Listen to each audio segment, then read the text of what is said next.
주 동안 평안하셨습니까? 저는 올 한 해 다른 사람의 말을 더욱더 잘 들어주는 한 해가 되자라고 결심을 했어요. 이 저의 새해의 결심을 이렇게 방송에서 여러분에게 이야기하는 이유는 이렇게 대놓고 이야기를 하면 아무래도 더 신경을 쓰게 되니까요. 그래서 여러분 앞에서 선포를 하는 겁니다. 경청의 중요성을 강조하는 책 정말 많이 있죠. 또 말 잘하는 법 테드 강연을 듣더라도요. 이 경청은 꼭 나오는 주제예요. 작년에 제 책이 나와서 인터뷰를 할 때 저도 왜 경청을 책의 제일 앞에 이렇게 썼는지 물어보는 질문을 받았거든요. 저도 웬만하면 이 커뮤니케이션을 다루는 책에서 1장이 대부분 경청으로 시작해서 좀 다르게 해보려고 했지만 정말 어쩔 수 없다고 대답을 했어요. 그만큼 경청이 중요하다는 이야기죠. 오늘은 말 잘하기 위한 특급 기술은 바로 경청이라는 것을 여러분과 나누고 싶네요. 세상의 많은 책과 성경에서조차 듣기보다 말하기를 더디하라고 하지만 우리는 왜 이렇게 남의 이야기를 들어주지 못하는 걸까요? 경청이 중요하다는 것을 다 알면서도 실천하지 못하는 그 이유는 무엇일까요? 오늘은 바로 거기서부터 출발해 보죠. 그 이유는 첫 번째, 말하는 게 좋아서예요. 입이 먼저 열려 있으니까 안 듣고 그냥 많은 말을 해버리는 거죠. 다른 사람의 이야기를 듣고 있다가 또 어느 정도 빈틈이 생긴다 싶으면 얼른 자기 얘기를 하기 바쁩니다. 이렇게 말하는 것을 너무너무 좋아하는 우리들은요, 경청을 따로 평소에 훈련하지 않으면 정말 하기가 힘든 것이 사실이에요. 그런데 잘 생각해 보셔야 돼요. 여러분, 대화를 하고 싶으세요? 아니면 자기 자랑이나 뽐내기가 하고 싶은 건가요? 여러분이 하고 싶은 것이 진정 다른 사람과의 소통, 대화라면 자기 말만 하지 않고 상대방의 말을 잘 들어줘야 합니다. 자기 자랑만 하고 싶은 분은요, 그냥 블로그나 인스타에 마음껏 막 쓰시면 됩니다. 하지만 대화에는 두 사람이 필요하죠. 말하는 사람, 또 듣는 사람. 그렇죠? 볼을 우리가 캐치볼을 하면서 서로 주고받을 때 랠리가 이어지는 것처럼 대화가 잘 되기 위해서도요, 두 사람 모두 열심히 듣기 위해서 노력을 해야 합니다. 이렇게 경청은 서로의 노력과 에너지가 필요한 일이에요. 우리가 남의 말을 경청하지 않는 두 번째 이유는요, 말을 하고 있는 동안 자기가 관심을 받고 있다고 생각하거나 자신이 상황을 통제하고 있다고 잘못 생각해서입니다. 그런데 사실은 정반대예요. 남의 생각을 들어보지도 않고 자기 생각을 먼저 다 말하는 것은요, 언제나 손해입니다. 실수하기 딱 좋죠. 나중에 후회도 한 번 내뱉은 말은 돌아오지 않아요. 이미 자신이 가진 미천이 다 드러났거든요. 보통 우리는 1분에 225단어를 말하지만요, 우리가 들을 때 1분에 최대 500단어를 들을 수 있다고 해요. 수치상으로만 봐도 들을 때 훨씬 나에게 이득이라는 거 아시겠죠? 그럼 여기서 저와 함께 잠깐 판타지 소설의 한 구절을 읽어보실까요? 반지의 제왕과 더불어서 세계 3대 판타지 동화로 꼽히는 나니아의 연대기, 사자, 마녀, 그리고 옷장의 한 편입니다. 잠시 동안 사라진 막내 동생 루시가 나니아에 다녀왔다는 말을 듣고 피터와 수자는 말도 안 되는 이야기라고 생각합니다. 그것도 옷장문을 통해서라니요.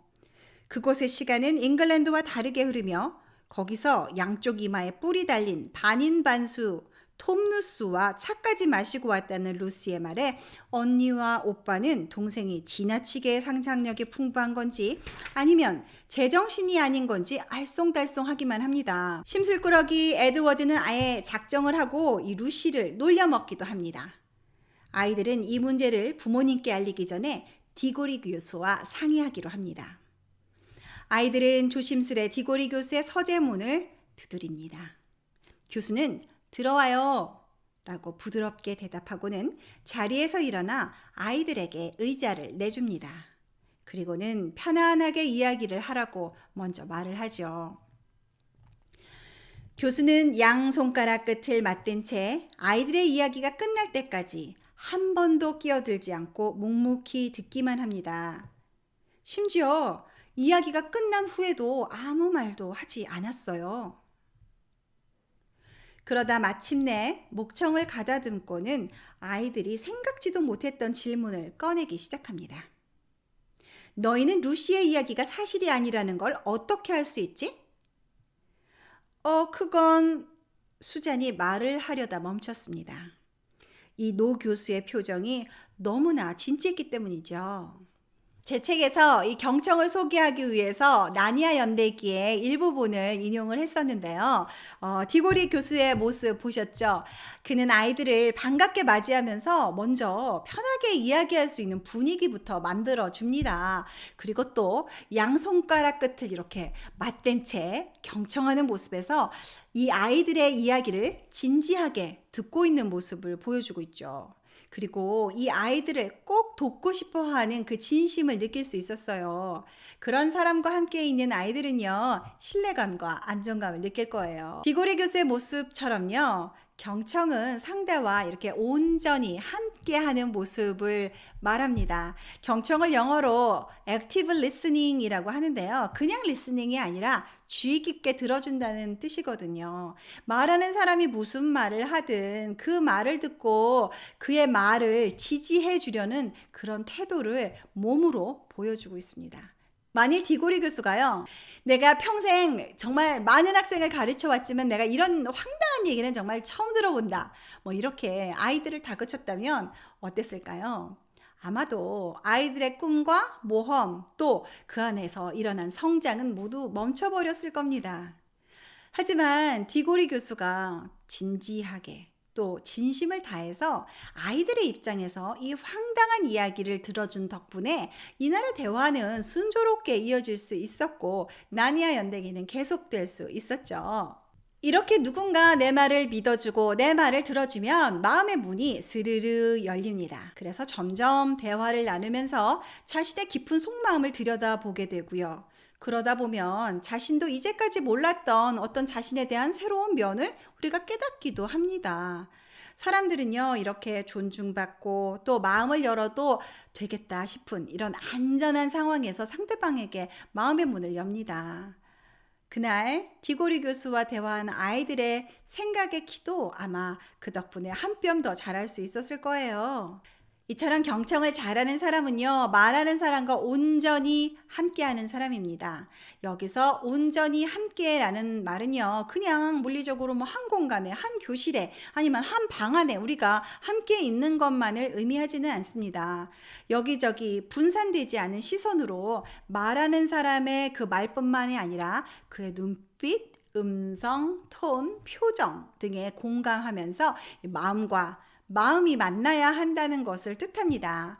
사실 여기에는요, 특별한 기술이 필요한 것이 아니라 자신의 이 마음과 시선을 상대에게 오롯이 집중하고 이야기를 듣는 그런 자세일 뿐이에요. 우리는요, 의례적인 격려나 진심 없는 위로, 또 막 영혼 따위는 0도 없는, 1도 없는 그런 대화의 공허함을 잘 알죠. 말로는 염려하는 척, 걱정하는 척 하지만요, 마음이 담기지 않은 그런 말로는 다른 사람들을 위로하거나 또 절대 변화시킬 수가 없습니다. 사람은요, 누군가가 자신과 진심으로 함께 한다고 또 자신의 말을 비판 없이 들어준다고 생각할 때 마음의 문을 활짝 열게 돼 있어요. 그 변화의 순간을 놓치지 않고 감지해서 대화를 잘 이끌어 나가는 것이 바로 좋은 대화를 하기 위한 특급 비밀입니다. 오늘부터 저와 함께 말 공부를 하고 싶은 분은 여기 구독하시고요. 좋아요 눌러주세요. 어제보다 나은 오늘을 위해 썬미디어에서 만들었습니다.